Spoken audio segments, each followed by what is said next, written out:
আপনার শিশুর জন্মের পর ২৪ ঘণ্টার মধ্যেই কিছু গুরুত্বপূর্ণ টিকা ও ইনজেকশন দেওয়া হয় যা তাকে ভবিষ্যতের ভয়ঙ্কর অসুখ থেকে রক্ষা করে। Vitamin K injection. নবজাতকের শরীরে রক্ত জমাট বাঁধার ক্ষমতা কম থাকে। এই ইনজেকশন শিশুকে মারাত্মক অভ্যন্তরীণ রক্তপাত বিশেষ করে মস্তিষ্কে ব্লিডিং থেকে রক্ষা করে। বিসিজি। এই টিকাটি যক্ষ্মা বা টিবি প্রতিরোধে দেওয়া হয়। জন্মের পর সাধারণত বাঁ হাতে দেওয়া হয়, আজীবন প্রতিরক্ষা তৈরি করে। ওপিভি0। এই টিকাটি পক্ষাঘাতজনিত পোলিওর বিরুদ্ধে সুরক্ষা দেয়। মুখে ফোঁটা আকারে দেওয়া হয়। হেপাটাইটিস বি প্রথম ডোজ।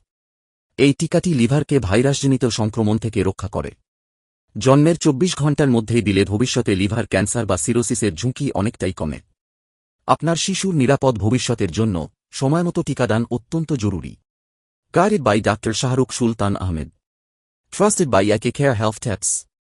আরও স্বাস্থ্য টিপস